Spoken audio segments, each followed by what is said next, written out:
Welcome to the Passive Wealth Principles Podcast. I'm your host, Jake Harris. I have another special guest, a friend of mine, Daniel Casey. We talk about how his evolution of a mathematics and applied science and finance and accounting degree from UCLA led him into being a CPA at a KPMG, a big advisory firm, and then not liking that and then going straight into construction. And not only did he go into construction, but he got into bridge construction, like literally building bridges or fixing bridges, expanding them, and doing some other things.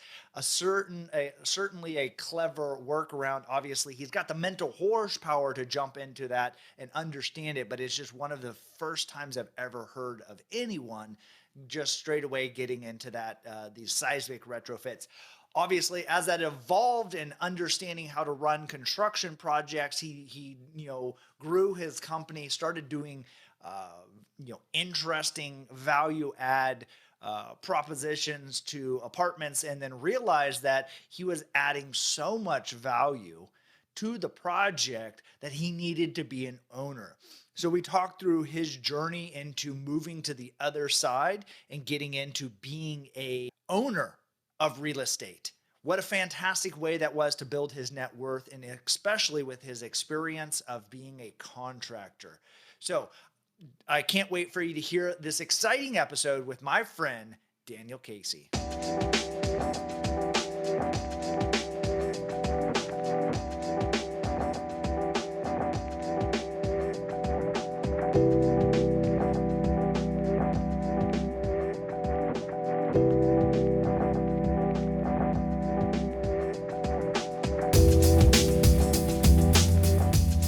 Daniel Casey, welcome to the Passive Wealth Principles Podcast. I'm excited for this episode just because I see you crushing it in so many areas of your life. And I feel like you're just like the silent assassin, that you're kind of going behind the scenes, just building success on top of each other. And it doesn't get broadcast out there to the world as enough. And so I am excited to sit down and chat with you. Yeah, thanks. I'm excited to be here. I'm not sure I'm necessarily the silent assassin, but I appreciate the compliment. It'll be fun. I'm excited to do this. Well, for the people that don't know you, has it been like 4 years, something like that? I think. Yeah. Well, I've been in GoAbundance since 2018. So 2019, I guess I would have met. We probably met at the winter event 2019. So yeah, three plus years. Yeah. So it's, I think we've always enjoyed spending some time together, skiing some slopes up in Tahoe. I think we maybe caught up a couple of different areas and hit a few turns here and there. But I'd love to have, in your own words, kind of give us a background of yourself. Take a few minutes to dive into that, and from birth until now. Go. Well, I'll start from where I'm at right now, and we'll kind of go back. So I'm 45. I'm married. I have 3 kids. My wife and I have been married for 22 years. We have an 18-year-old who just graduated high school last week, and we have a 13-year-old and a 10-year-old. I grew up in Southern California, went to UCLA. I have a degree in mathematics and finance, and I thought I was going to be a CPA. So I went and worked for KPMG, which is a large accounting firm right out of college. I realized within about 6 months of doing that I was not going to be a CPA, and that I hated the world of public accounting, and ended up being there about a year and a half, but I kind of had quickly realized I was looking for a way out. And so I started a construction company with a friend of mine, had no construction background whatsoever. We focused on bridge construction. So we did a lot of seismic retrofits and widenings, anything that was related to bridge construction and repair. And, on the surface, it probably seems like an odd thing to jump into when you have no construction background at all. But we were motivated to be a public works contractor because the low bid gets the job. And it felt like that way we didn't have to prove ourselves to anybody. We simply had to be cheaper. And so we kind of looked for a niche in the public works market that had a little less competition. And so we ended up in these kind of oddball bridge jobs. So we did that for 10 years. And ended up closing it down, going our separate ways, my partner and I, in 2010. So it's kind of like, the recession hit that industry pretty hard. Not at first, but after construction, residential and commercial construction really died off, those who were left all moved into the public works space. And by 2010, there was no money to be made in it because basically there was enough contractors just hanging around trying to keep their employees going that they were more or less bidding jobs at break even or even at small losses just to kind of keep the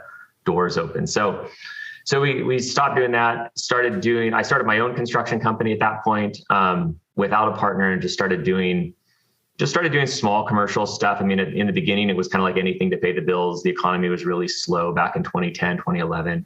By 2013, it was picking up and we started doing larger general construction projects where we were the general contractor, and we were doing, nothing huge, but, a couple $200,000-$300,000, tenant improvement type projects on commercial buildings.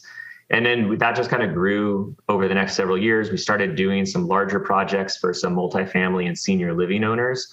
And then that was kind of when the light bulb went off and it said, like, we are on the wrong end of this transaction. Like, we should not be the contractor. We should be the owner. We did a series of jobs for a large senior living owner. They had bought a portfolio of three properties in Seattle. I don't have the exact numbers, but I understand they paid about $20 million for the combination, like for the total of all three of these buildings. We did about, I don't know, $8 or $10 million worth of work between the three of them, which was a significant amount. But then I realized later that the value of their three buildings had gone from something like 20 million to something like 60 million. And I was thinking, that's maybe we should figure out how to do that. So we decided, it was kind of a series of decisions, but, decided at some point that I wanted to start owning commercial property. And the original plan was, well, if we just make money doing construction and then invest it into commercial property, we could buy one a year, and in 15 years we'll own 15, and then that'll be enough to retire on. And then as we started pursuing that a little further, we realized, well, this is silly too. We should just focus on buying commercial property, and, we can make money doing it. So we in 2018, we decided, we bought our first small multifamily property. And then we also made the decision to stop doing customer construction work. So we worked off kind of the balance of our backlog through the first half of 2019. And from then on out, we've just been solely buying and renovating our own stuff. So, that kind of brings us where we're at today. Like we have 114 residential apartment units. We have a small hotel. We have a small industrial property. We have an office building. We're in contract on another 130 apartment units, and we're just kind of trying to grow as a developer. That's a awesome story and arc that you've laid out there. I wanted to first, before we dive into the portfolios and where you're finding some of the deals, you said you went to UCLA, and what led you to mathematics? I was always good at math. So that was, from that standpoint, that was an advantage. It was just whatever, high school math always came really easy to me. But what I would have wanted to do is be a business major, but there was no undergraduate business program at UCLA. So at UCLA, you could either do kind of an economics-based major, or they had this thing called math applied science. And it was basically, you had to take 7 core upper division math classes, and then you could take the rest of your upper division course load in any other science of your choosing. And so it was kind of just a simple looking at the catalog and the graduation requirements and adding up, like, what's the fastest way to get through this? And it worked out the best to do it as a math major, with the applied science being, finance and accounting. And then I would have the classes I needed to be a CPA candidate. And it was kind of like the shortest, distance from, entrance to exit. That's interesting, and even back then you're shortcutting and looking, and it's just like, all right, here's all the variables of the options that I could do. Wow, this is the shortest path, and which gets me to the other side. Yeah, I'm not claiming it was necessarily the best approach. Like, the thing is, I took a lot. I enjoyed it. I don't regret it. I mean, I don't regret much of anything. So I mean, it got me where I wanted to go. It was fine.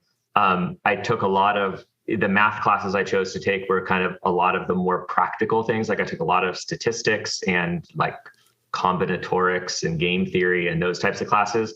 But I will say that, somebody else has used this analogy. I forget who talks about this. But I thought I was good at math until I started taking upper division math classes with people who were like actually good at math. And it was kind of like I think Jim Collins explains, like he uses that analogy in some of his speaking, but it was like, I mean, I did well enough to hold my own. And when I was interviewing for jobs at accounting firms, I was like the only math major interviewing. So everybody kind of cuts you some slack on your GPA because they all think math is hard. But I mean, it was very evident very quickly that there were some people in these math classes who could do math at a level that there was no way I was ever going to be able to, comprehend math. Yeah, that's interesting that you say that. I've heard that actually a couple of times. I interviewed Christian Mack on the show. Same thing. So he was at University of Chicago doing mathematics kind of thing, and he was like, "Dude, there's people that were like 12-year-olds sitting in there, and he's just Rain Man, and like, wow." Well, yeah, one of my professors was, I think he was 18, and he had a PhD from MIT. Like he had graduated from university in Australia when he was like 13. It's like, yeah, okay, he's in another category. Well, and I had that same thing in baseball. I was pretty good at baseball, and I kind of had like this aspiration to be a professional baseball player. And then I played against, and it was actually in a Legion, American Legion ball against Roy Halladay. And Roy Halladay was pitcher, and like all these scouts were out there. And so, I think we're right around the same age. And so I was maybe like 16 or 17, and he was like 18 or so. And so he's getting ready. And I mean, dude, throwing smoke. Like he's throwing mid 90s, high 90s in high school. And I'm playing against him, and I'm like, I'm not that good. I was like that dude is so good. And what is crazy is that he goes to the major leagues, and he also wins multiple Cy Youngs. And so like I was comparing myself to like one of the elite people that have ever played the sport. And so then I was like, I don't think I'm going to go be a professional baseball player. I think I'm going to go, to real estate or something else. I actually joined the Army for a little while in there. But yeah, it's like you see people that are like special, and you're like, I'm not that. Yeah. So your portfolio now. So in 2018, you bought your first real estate deal, small multifamily. Is this just a cosmetic kind of fixer that your construction company? Are these heavy value add? So like, what is it that you're looking for from your acquisitions? Because it sounds like you got a little bit mixed bag of everything, of some apartments, a small hotel, an office, and So as we go into 2018, we owned the office building and the small industrial property already. And that was part of this whole realization was, we had picked up the office building back in 2009 because we needed an office, not because we were buying an investment, but we needed an office. We didn't like the idea of paying rent for it. So we thought we'd buy an office building. And then similar, we bought the small industrial property because we needed a construction shop and yard. And we bought that in 2014. And so then that was part of the realization, kind of in that 2016, 2017, when I'm looking at my, that was the first time I'd ever really looked at my net worth. And it was kind of like, gosh, I've been a contractor for 16 years at this point. And yes, I've made an okay living, but the only thing I have to show for it is these two pieces of real estate. Well, and I also owned a duplex. It was, again, like that was my first house I ever bought, but it wasn't an investment. I just bought a house and then kept it, so it's kind of that realization that, gosh, I'm making, my wealth, what little wealth I had at that point was simply these real estate assets. So I had that kind of hodgepodge portfolio, if you will. And then in 2008, or in 2018, we bought this eight unit apartment building. And it was, we didn't really know what we were doing, but the plan was we were going to buy 8 units. We were going to fully renovate all of them. It was in a pretty good part of town. So we were going to kind of make this the highest end, nicest 8-unit apartment building in that neighborhood and, rent it out. We were going to burn it. We were going to rent it out for a higher rents. We were going to, get a new appraisal, refinance it, get our capital back and go do it again. And so that's what we did. We spent $860,000 buying it. We used a hard money lender. We put down, if I remember right, I think we put down 20%. We spent about $225,000 on all of the remodel and everything else. And then when it was done, we refinanced it, got all of our money back and then some, and then we went and did another one. Yeah, I mean, it's the concept you're talking about is not like revolutionary. I think it is a great model, especially because, people get into these bigger remodels, they get scared. Or if they're sometimes using a contractor, I've talked to this, contractors want to make as much money as possible. Yeah. As far as like you're fixing up that portfolio for the people that they bought for 20 million, maybe if it's 20, maybe they paid 30 million for it, but it's like, you want to make as much money as possible and still get the job. Like, so it's like, you're kind of like at that, that edge of like, how much can I charge you? Right. There's a huge advantage in being the contractor. I mean, I think for a lot of real estate investors, or especially if you get into heavier renovations or, kind of more development type activities, one of your biggest risks is the construction piece of it. And so it's nice. I mean, that is definitely an advantage. And I enjoy being a general contractor because it does give us a lot of control over what the price of the renovations are and the quality and everything else. So, I mean, that's been kind of an advantage we had from day one. For people that are not a general contractor, obviously finding people like Daniel is a great way to kind of partner.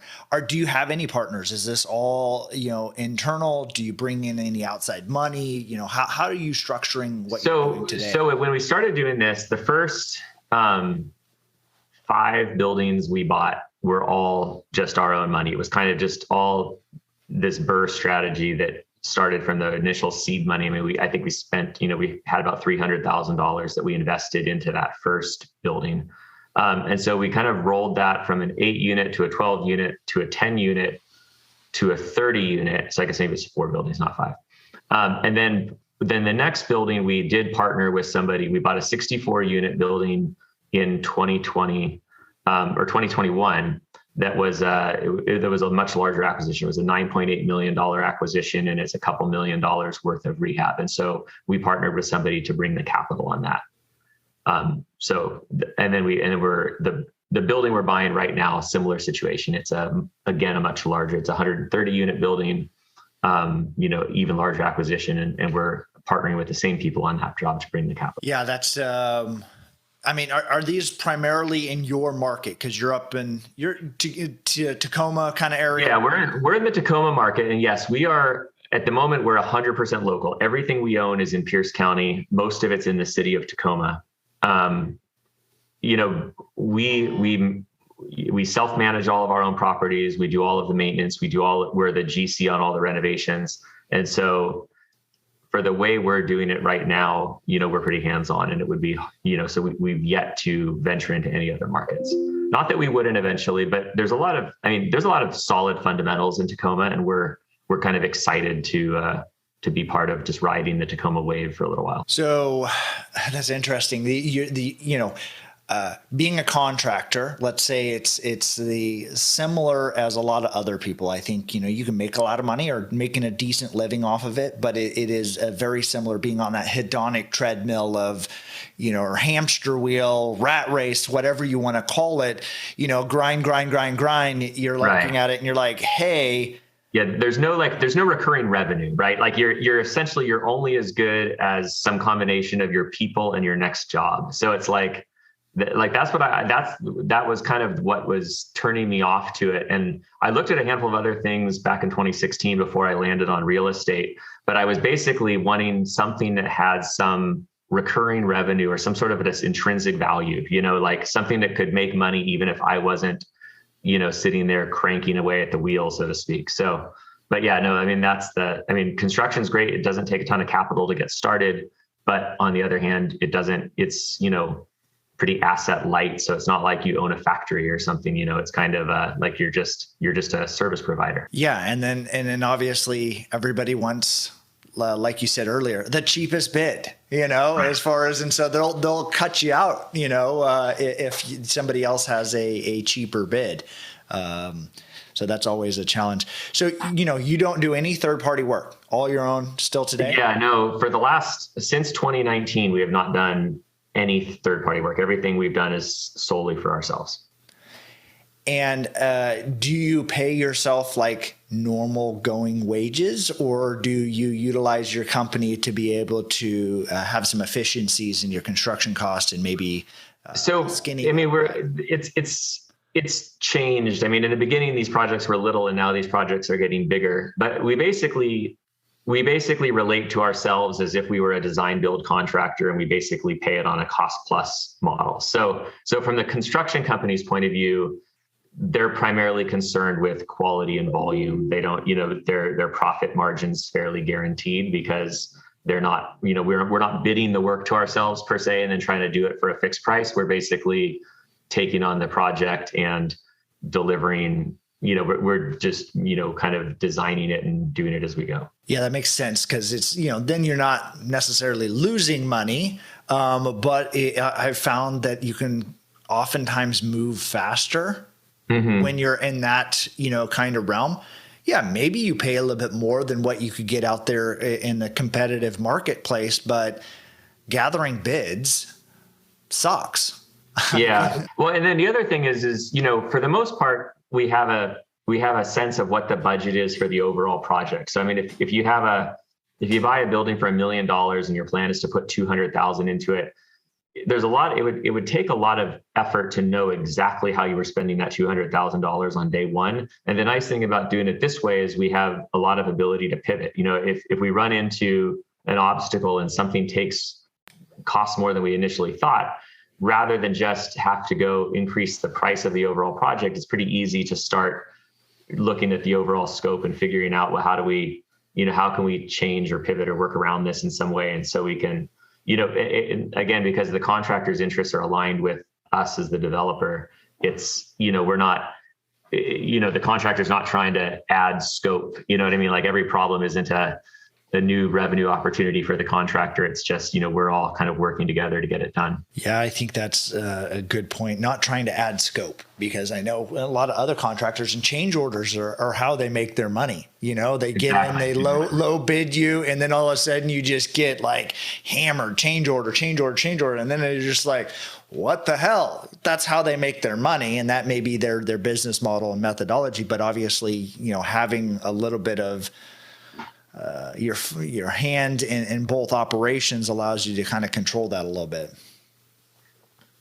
Yeah, no, for sure. Yeah. And we were probably never that successful as a contractor because we didn't, probably just personality wise and just the nature of how we always operated, we probably acted too much like the owner most of the time. So, we weren't that contractor that was out there taking advantage of every opportunity for a change order and then we would also get frustrated when we saw owners doing things that we just felt were ridiculous, and on one hand, it's like, well, we're happy to do the work, but on the other hand, we're looking at it going, gosh, if this was our building, we would do it this other, so I think we always kind of had that ownership mentality, even when we were a contractor. And consequently, it's probably why we weren't that successful of a contractor. Makes sense. There's so many times I've done that as a contractor. Like you're just like, it'd be fine. It's like, but like, give me some examples of that you've seen, like maybe the ownership was going down the wrong path or doing something that, you thought. And I use that as just because a lot of people listening to this maybe don't have the construction chops, and sometimes take it in a direction that is not the most economical or slows the project down. The one that stands out in my mind is one of the jobs we had done. There was one of these senior living projects. These were existing buildings, and so they had, you were doing a significant renovation to an existing building, and the existing plans were poor, and there was a lot of kind of mistakes made by the architect. And, there was constant delays, constant change orders. And, everybody kind of, at least we felt like we understood what needed to be done. We were the general contractor on the job. Everybody kind of understood what the end goal was, but the way the owner chose to handle it, they brought in kind of a construction management consultant, and it was kind of like the equivalent of, I'm not sure, like, hiring the IRS to come in and, do the bookkeeping for your small business. It was kind of like the scope of this thing just blew up because this consultant, was doing everything and then some at every, it was like, we were just watching the costs go through the roof. And we were kind of thinking this whole time, like, gosh, all you had to do was get us and a couple of the key subs in a room, and we could all just sort of agree on what the outcome needed to look like, and we could just make it happen. And then, yes, there'd be some change orders involved, but we weren't going to be,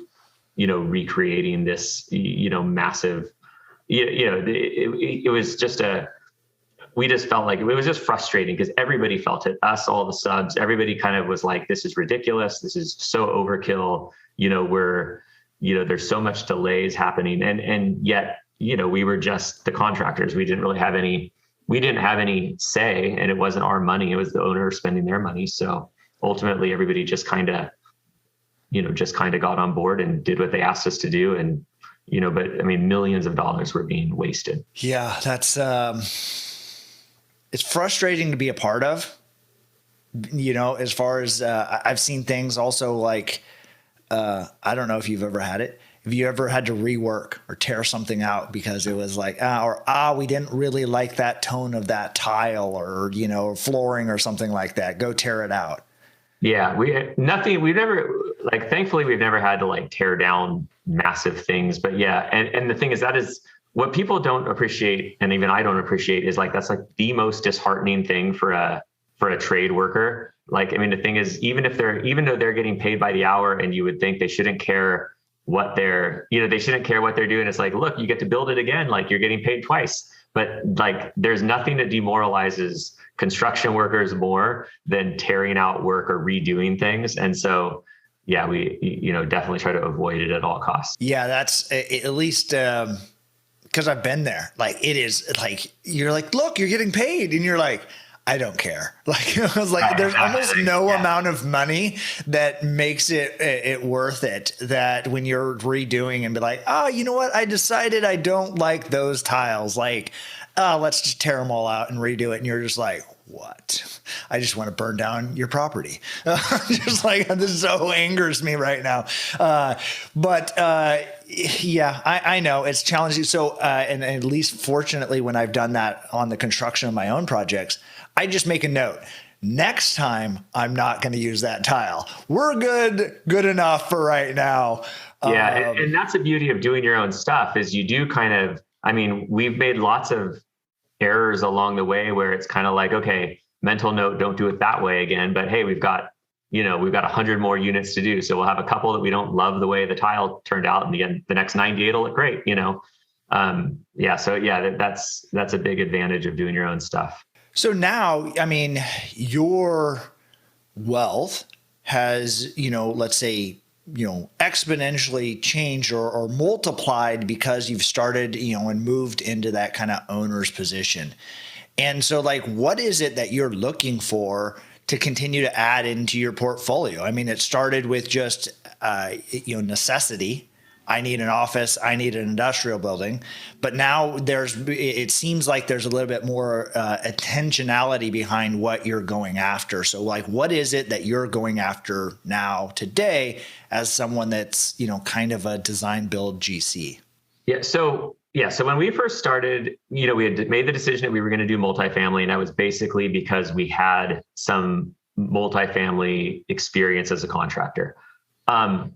And then, the first 3 or 4 buildings we bought, they were purely just anything that looked like it could make money. Like, we were just looking for a deal. And then as we've gotten a little better at it, we understand the market a little more. Now we are a lot more focused. So we're specifically, like right now, we're specifically looking for, kind of underutilized garden style apartments, 70s, 80s vintage, as close to the urban core of Tacoma as possible. Like, so we're looking for kind of like C minus properties in A plus neighborhoods. And then we're looking for things that have the opportunity to be fully redeveloped. And what we're trying to create is we characterize it as affordable middle class housing. We're trying to create like an A minus B plus type product that can compete directly against new construction class A mid-rise stuff that's going up in the same neighborhoods we're in. And what we like about it is, so in these same neighborhoods, there is this kind of brand new class A stuff, but they're all being built in, like a mid-rise. Like these are typically like, 5/1 type construction. And, and if we can buy these older garden style communities that are in the same neighborhoods, we just have so much more space. And so if we can't build the exact same sort of new construction amenity to the units themselves. I mean, we can do a nice job on a remodel and we can put in a lot of kind of, nicer finishes and, kind of things that you would expect to find in a typical, middle-class home. But what we can do that they can't do is we can have big dog parks. We can have, pools, we can have walking trails, we can have just really beautiful landscaping. And I think the thing that, one of the big differentiators is like, do you want to have to take an elevator down every time your dog needs to go out and potty? It's like, that's a huge thing. Like if somebody can like walk out their back patio and there's this beautiful, landscaped area and they, it's just so that's what we're trying to do. We're focused on kind of providing a product that is fairly underrepresented in our market right now. So we're kind of building these, B plus A minus redevelopments. That's interesting. So are you coming into that? And let's take that as, a theoretical class C garden style that's kind of 70s vintage. And are you coming in and like, what is it that you're doing to move it closer to that A minus B plus kind of category? Like what would be? Well, so it starts with location, right? So I can't change the location. So it has to be in the right neighborhood because no amount of fancy amenities is going to get a middle class tenant to go move into a non-middle class neighborhood. That's just not going to happen, right? Like the thing is, the people that the typical tenant that we're going after, they desire to live in these particular neighborhoods. So location's like by far the biggest factor. And then what we're doing is we're kind of, we're looking for things where there's an opportunity to create some unique amenities. So we're looking for, like a lot of, so we've got a project under contract right now. It's 131 bedroom units. But it's an older property. It's in an extremely desirable location. I mean, it's just feet away from $1 million single family homes. It's very near the water. It's just a very desirable neighborhood to live in. But, the current finishes are 30, 40 years old. The buildings look like government barracks and it just there's nothing appealing about it. And so we're kind of totally redeveloping the whole community. So we're doing an extensive outdoor landscaping reconstruction. We're going to put in like a big covered pavilion. We're putting in dog parks, pickleball courts, horseshoe pits, fire pits. We're going to kind of create this really extravagant outdoor living space.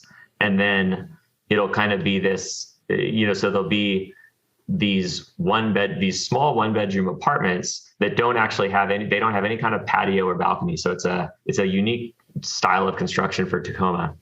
But then they'll have this over the top outdoor living space. And like, we're picturing a, kind of 25 to 35-year-old demographic who, maybe they work from home, maybe they, work in Tacoma, but, they're going to come back, and sit out and enjoy a beer with their neighbors in the afternoon. And it's kind of so that's the type of thing we're looking to do. We're looking to try to create something unique, something that we can compete against the other properties in the market and have amenities that they just don't have.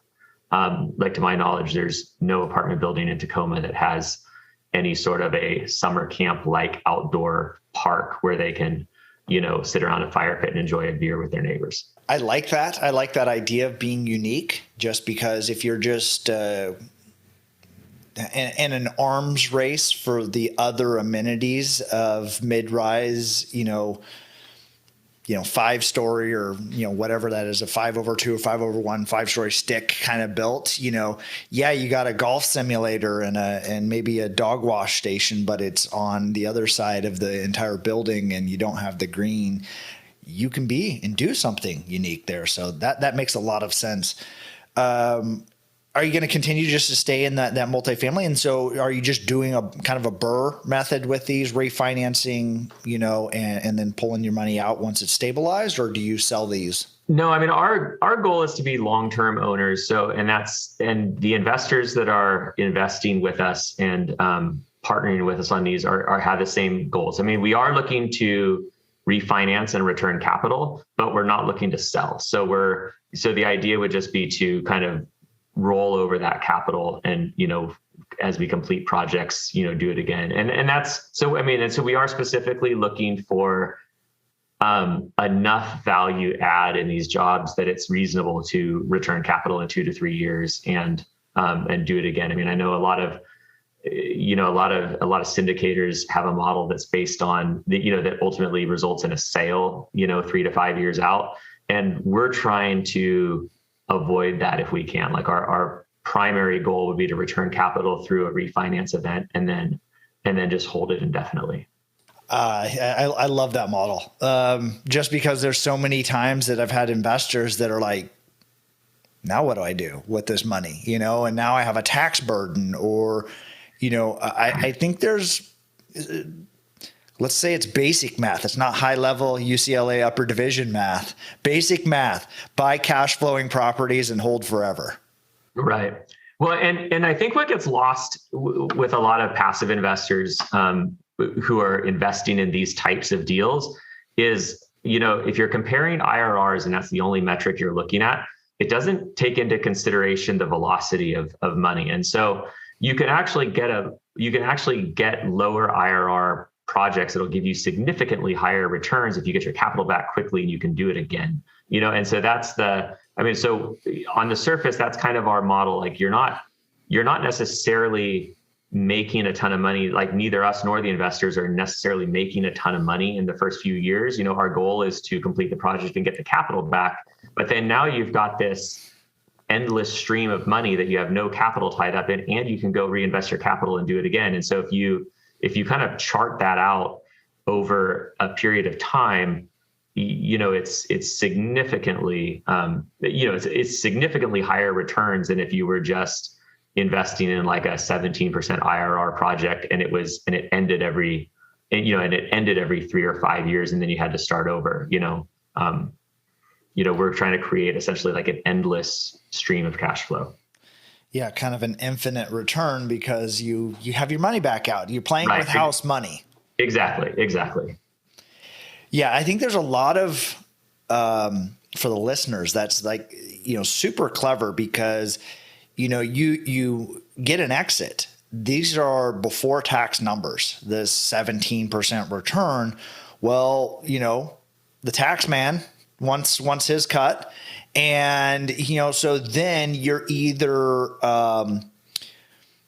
forced to make quick decisions to kind of redeploy that. And even if you're investing into a syndication, you can't necessarily 1031. You just have to pay the taxes or have a lot of other, passive losses and other things to try to offset those. And I'm not saying that, don't take a 17% return deal or 20% return deal. It's just like the after tax dollars is really, really important. And then the more successful people that I'm around understand those things. So like what Daniel's saying right now is through a refinance, a stabilization, your permanent financing, you get your money back and maybe even money plus, but it's not taxed because you haven't sold that asset. Now you're playing with house money. You can take your money, reinvest it somewhere else, and that's going to make a return. And so now you've created this infinite loop of returns, and it is obviously on, from Daniel's side, he's doing the work, but the investors aren't doing the work. And that's one of the big things about passive wealth that we're talking about is like, you don't actually have to do all of that work. You can find people and partner with people like Daniel that have the experience and the boots on the ground experience. So as we're getting a little bit closer to wrapping up the podcast here and this episode, is I have a few questions that I wanted to hit at you.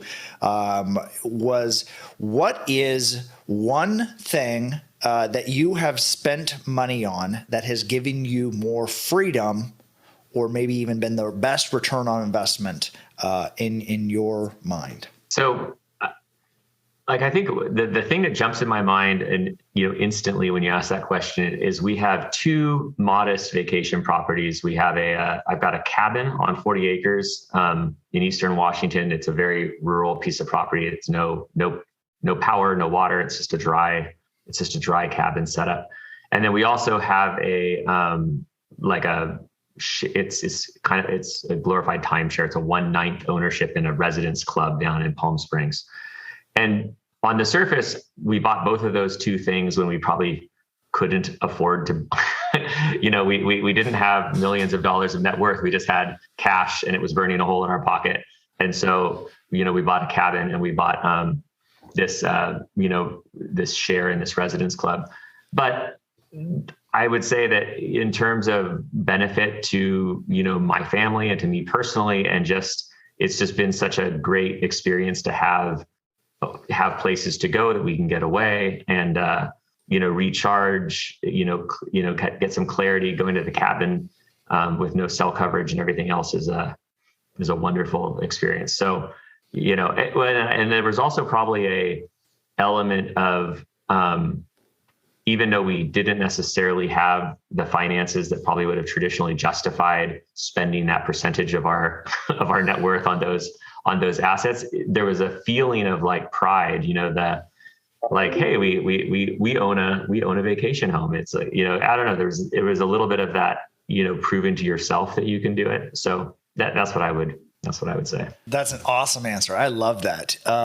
I grew up going to a family kind of cabin on a lake that had no power, that, had propane as the, you could run the lights in the fridge off of a propane kind of thing in the stove.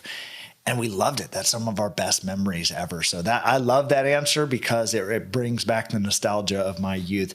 So you transitioned, and I know that we talked about this as far as, you discovered, you looked at your balance sheet, started seeing that your net worth was about the assets that you purchased. Was there any kind of things that you read or researched or looked at that helped you kind of, now that you realize, oh, wow, my wealth is being made in owning real estate or investing into kind of real estate, now that you're kind of merging and trying to grow that, anything that gave you insights? And I asked that for like someone else listening to this, like, what are some of the books you read or podcasts or things that you did that helped you, move to that next level of understanding? Yeah. So I read a lot, as I think a lot of people experiencing success have learned that reading is a really valuable tool. So I probably read close to a book a week. But so I can tell you two answers. Like the very first real estate investing book I ever read was Brian Murray's Crushing It in Apartments and Commercial Real Estate. That was what got me into the idea of looking for, kind of distressed or value add properties. And I highly recommend that book for anybody who's just trying to understand how this world works. And then, I've read there's been a lot of influential books along the way. So maybe I'll just stick to a couple that I read really recently. One was I read Vern Harnish's Scaling Up.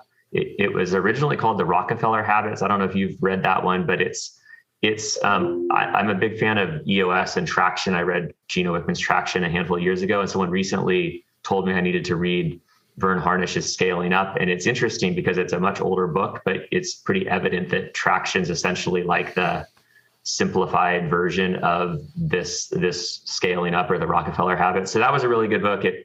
It in my mind added a whole lot of clarity, filled in gaps where I felt like maybe Traction was a little oversimplifying some of the actual complexities of running a business. And then I read another book that recently that I really, really loved. It was called Team of Teams. and it was by General Kevin. Hold on, I'm gonna grab it and I'm gonna tell you the exact. It's General Stanley McChrystal, and so he's the U.S. general who was in charge of the Joint Terrorist Task Force in Iraq, kind of in the like mid 2000s, I don't know, 2007, 2008, 2009, when they were trying to learn how to deal with Al Qaeda in Iraq. And it's a really great story because they basically showed up with this command and control military structure that had been working for decades, and they had teams of SEALs and teams of Rangers, and they had Air Force intelligence, and they had CIA, and they had the FBI, and they had all these people. And then his job as the general was to, he kind of describes it as he viewed his role as like a chess master. He was supposed to, move his pieces appropriately. And so they started out on this campaign to defeat Al Qaeda or to fight with Al Qaeda. And then at some point, he says they realized that they had taken out the number 3 guy like 21 times. And then at some point they said, maybe there's not a number 3 guy. Like they kept on trying to understand the structure of Al Qaeda in terms of, sort of this Western military idea of a hierarchy with, somebody on the top, with commanders underneath them and then, divisions underneath those people. And so anyhow, the book is called Team of Teams, and it's basically how he realized that in the modern world where there's so much complexity and where, a tweet in Cairo could trigger an attack in Baghdad, that's just kind of, information and, life essentially moves too fast to work decisions through a traditional, hierarchical structure. And so they started creating kind of what they called these teams of teams where, you had SEALs communicating directly with Rangers, communicating directly with the CIA, communicating directly with the FBI. And the leaders weren't necessarily the decision makers. He describes it as going from being a chess master to a gardener. Like his job was to make sure that the soil and the other elements of the garden had all of the things that each of these teams needed to be nourished and to be healthy, and essentially just let them do their thing. And so it's a really cool book. It changed, it really changed a lot of my my thinking about leadership and how teams can be organized. That's really interesting. There's a lot of things that you brought up in there that it's, instead of being the chess master, trying to understand everything that's going on all at once, which, is the more and higher you get up, the more the complexity is. You can't. It's impossible to do that. I like that also as far as, are the soil conditions right? Do you have the right, do you have the right food? Do you have the right resources? Do you have the things that to effectively do your job? So instead of trying to micromanage or control, I know that's one of the things that we talk about as far as being entrepreneurs and maybe contractors in general. From starting of that is you kind of want to control everything. You want to have, like driving that. I know that you are, kind of expanding your operations, and thinking about that in a more dynamic way. So, and this kind of leads up to some of the closing out questions is like, how can people help you right now? What is it, an ask of the audience? What is it that if somebody were to be listening to this podcast and it sparked anything, what could they do to help you? Yeah, so I think where we're at right now is where we've got more growth opportunities than we have capacity to manage them in-house. So we're, I think we're looking for key people. We're looking for people who could come in either as like development project managers to help manage some of these development projects, but we're also really looking right now for operations people, somebody to come in as an integrator, if people are familiar with that concept, or kind of an executive assistant to help just run the day-to-day operations, provide some structure and some discipline maybe. Well, as a fan of EOS, it sounds like you're looking for some kind of integrator or operations or maybe executive kind of level type person. Do they call? I've read scaling up in the past. I don't think I connected with it as much as I connected with EOS, and maybe that was just because of where I was in the journey. Do they have or call that something in scaling up? They don't, yeah, and scaling up, they don't use the integrator term. I think they just show it on a more traditional org chart where maybe you have a CEO or a board of directors, and then below them you have a president or maybe a chief operating officer, but they don't use that kind of visionary integrator terminology like they use in EOS. Yeah. So, and again, I think for people that if you have not read EOS, you've not read, some of those things, you're running a business. I mean, you have to be using some kind of organizational operating system. There's drawing a blank on it. Measure what matters, OKRs, and is kind of once you're getting above 100 plus employees. But man, if you're under 100 employees, EOS, or at least I don't know of another system out there that I think is widely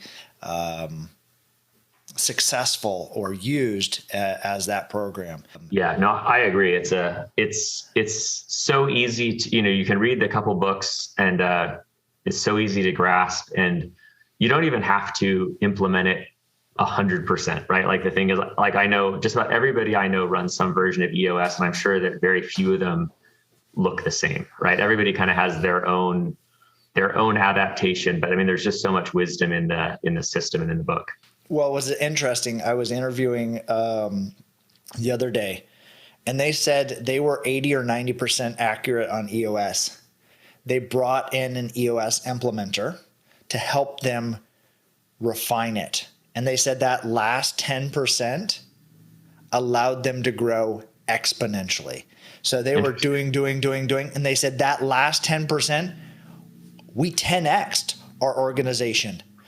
It was that big of a difference as far as because we were kind of close, we kind of had things, but dialing in the details of those KPIs, getting the better of the sequencing of those meetings, getting the rocks aligned with your yearly and 3-year kind of goals, and kind of they're like 10x. Everything about it got better. And so, again, I have not experienced that. So I was like, I was like guilty. I was like, I need to go get an EOS implementer in here to refine these things that I'm doing. We haven't worked with anybody yet either. So, yeah. Well, for anybody out there, I think I'm reaching out right now. I have a couple calls with an implementer because I felt guilty that I was like, oh, maybe I'm not doing this the way that I should be doing this. But if you're someone that's looking, you're maybe in the Tacoma area, I think that would be, you should reach out to Daniel. Where can people find you? Bring you a deal, there's this amazing integrator that wants to come work on that and build not bridges, be more the metaphorical builds bridges.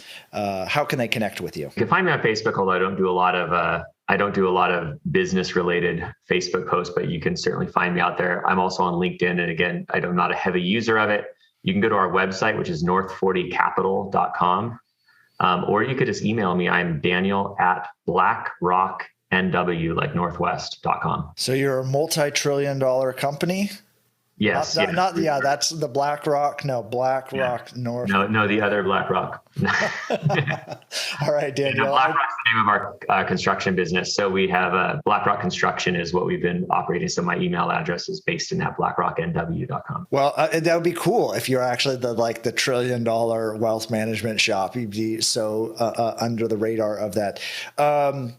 Daniel, I really appreciate your time, hearing your story. I thought it was incredibly fascinating, and I can't wait until I feel like we should actually have a segment of just talking about some books. And maybe that's our grown-up version of a book club.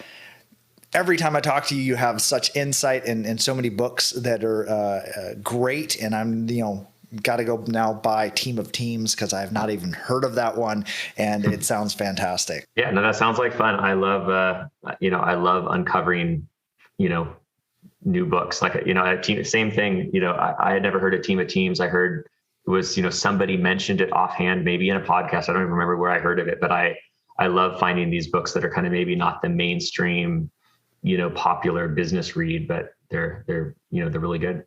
Awesome. Thank you, Daniel. I appreciate you.